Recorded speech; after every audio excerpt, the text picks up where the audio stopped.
I'm Tiger Height, and I'm here to make WWE NXT and Pro Wrestling Majestic again. Did it mean nothing at the end of the day? No. Did they treat it like it meant anything at the end of the day? Hell no. I'm actually somewhat disappointed.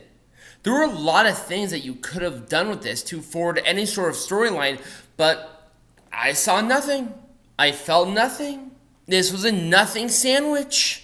But let's get into our first match, which was Axiom taking on Mustafa Ali. It was a fun opener. Obviously, you have some good action here, Mustafa and Axiom, and I like the rivalry going into it.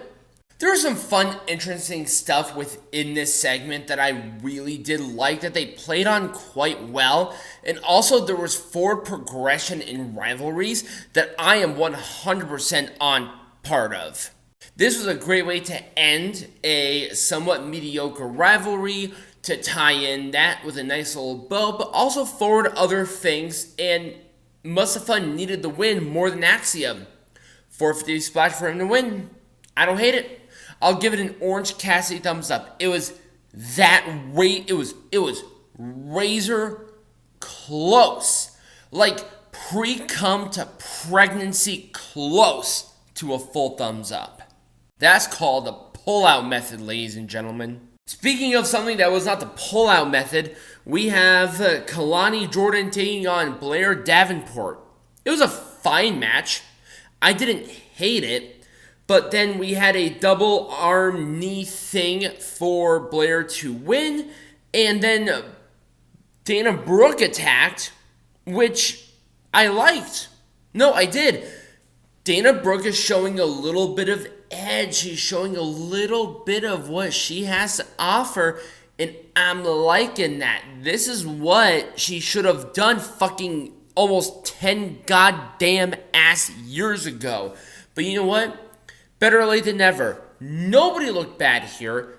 Everybody looked good. And also we have a rivalry for the future. I like more than I hated. I'll give it a full thumbs up. And this is being really nice. For the fake. This is the fake Heritage Cup Championship. Noam Dar defending the fake title against Tyler Bate. Tyler Bate still won. No, seriously. Tyler Bate won this. And I hated the aftermath of it. And that's why my brain froze there, because I'm like, wait, Tyler Bate won this. He was begged for it backstage. He got it. Noam Dar got it back. What's the resolve? Is it just to tell me that Noam Dar sucks? That he has to be awarded a fake nothing? I mean, I consider the Heritage Cup whatever a nothing anyway, but this is literally the fakest of nothings I've ever seen. And I fucked my ex's twin, trust me, I know a nothing sandwich. And this was a nothing sandwich. To be honest with you, other than the fact that the match was good, there's just nothing here. Nothing was progressed. Nothing was forwarded. I'm going to be really nice on this. I'm going to give it an Orange Cassidy thumbs up. If we had like a tease of a triple threat or a whatever sandwich for Heatwave or the next pay-per-view, I could accept it. But this literally just did nothing for me. Oh, thank God, something good. Ilja Dragunov coming out, not wasting any time, challenging Trick Williams. They're going to be facing each other 2 weeks from now at Heatwave. I love it.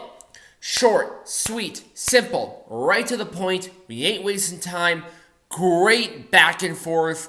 Great stare down. It felt very authentic, and it gets a full thumbs up. Is there anything that Ilja Dragunov can't do? I could literally see Ilja Dragunov take a full-blown shit IRL, and it would still be a 5-star. Like, legitimately. Up next is Bron Breakker versus Von Wagner. It looks weird on paper, but trust me, there was a lot here that I liked. This was definitely Von Wagner's best match. Period. End of story. He was over with the crowd. Even though he lost, Braun Breaker won. But Braun Breaker got tabled. Powerbomb through the table. People lost their minds. I even myself was interested on seeing this because this whole being tabled thing is getting over. And trust me, this dude right here is already over. He needed all the help. And this whole being tabled thing is doing it right. It was structured well. It was competed well. The right person won, but the right person stirred up on top. This is how you get out of a rock in a hard place. Right here. Perfect example. It gets a full thumbs up. In fact, I think Von Wagner is even more popular now than he has ever been. And Braun Breaker did not lose any credibility on being a badass. He was still a badass. He still won the match. It was a spear. It was a good spear. Good Lord.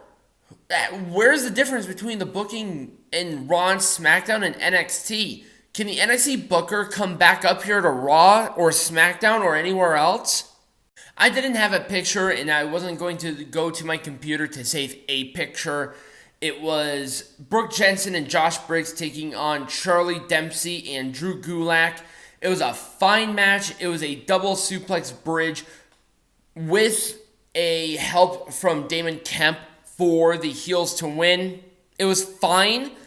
I like that Damon Kemp is at least doing something after the fact. I don't hate it. Orange Cassidy thumbs up, and that's being really nice. I'm not going to go out of my way for one picture, especially because I'm doing all of these videos together. Or the matches and segments together, rather. No reason. Ivy Nile, Kiana James in a match. It was a nothing. Schism stuff, which I did not hate. They're progressing with the Diamond Mine and the Schism stuff in a roundabout way, keeping the Creed brothers out. It was a deal breaker for Kiana to win, but it didn't feel like necessarily a win. Ivy didn't feel like she lost any credibility. The family came out there and helped her. I'm really liking the integration of everybody. The match wasn't even that bad. I'll be nice here. I'll give it an Orange Cassidy thumbs up. Why not?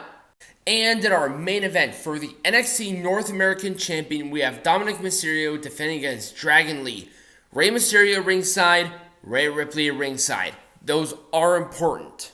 Well, kind of. The match itself was fine. There was some interference that I didn't feel like it went overboard, but it did not go unnecessary because of reasons and a half. I thought overall it was a damn fine match. There wasn't too much interference for the most part. Lyra Valkyria came in with the progression of the rivalry with Rhea Ripley, but Rhea Ripley should focus on, the fucking title that's behind Dominik Mysterio. You realize that she is the WWE Women's World Champion, a title that has never existed within WWE lore ever, to my knowledge. And I am a historian on this shit.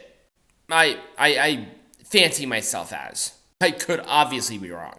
It was a weird out-of-nowhere Mitsunoku driver for Dominik to win. Not a big fan of that. Not a big fan of the forward nothing that this did. It just seemed really kind of lazy to something that could have been awesome. Whatever. I'll give it an Orange Cassidy thumbs up to be nice. But I want to hear from you. What do you think about this NXT? Did you like it? Did you not? What was your favorite match? What did you hate the most? Leave those comments down below or right next to me right over here. Become a patron at patreon.com/MPWMA or follow the links in the bio or in the description. Get some hats within the same context. And as always, be majestic.